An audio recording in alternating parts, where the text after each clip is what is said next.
បងប្អូនអើយមើលនេះមើលនំថ្នោតដែរខ្ញុំទិញក្តៅនំថ្នោតនេះស្រស់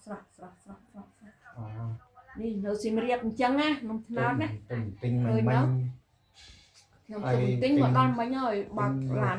បើកនេះឡើងកន្លះនៅភូមិបាជាងទៅញ៉ាំនំបញ្ចុកទឹកប្រហុកហើយនំបញ្ចុកស្លការីហ្នឹងក៏ឆ្លៀតចូលទៅរលនំថ្នោតដែរទៅប៉ុន្តែបានថតឲ្យកូនប៉ៅគេរវល់ឥឡូវកូនប៉ៅខ្ញុំឲ្យថតនៅកន្លែងប៉ុន្តែឲ្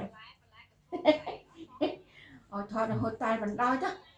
ឲ្យតែបានទិញទួចចេះតែផ្សំគ្នាផ្សំនេះទាំងអីណាឲ្យបានចូលបានទិញជានំថ្នោតសៀមរាបនំថ្នោតគេទៅមិនធ្វើថ្មីក្តៅហុយបាត់ហុយជាមកឆ្ងាយពេកជាងកន្លះម៉ោងហើយរយដូងអរគុណមានរយដូងលើវិញអត់ដងនៅនោះមិនបាច់ទេកុំទាន់រយទេចាំស៊ីរយមានដងដែរតែប៉ុនខ្ញុំអត់ដាក់បាច់ទេតែប៉ុណ្ណឹងបានគេកោសដងសាច់ដងខ្ចីដាក់ឲ្យមើលថានេះជានំថ្នោតសៀមរាបនំថ្នោតចាអូខេឯងសូមជួបគ្នាវគ្គក្រោយជំរាបលា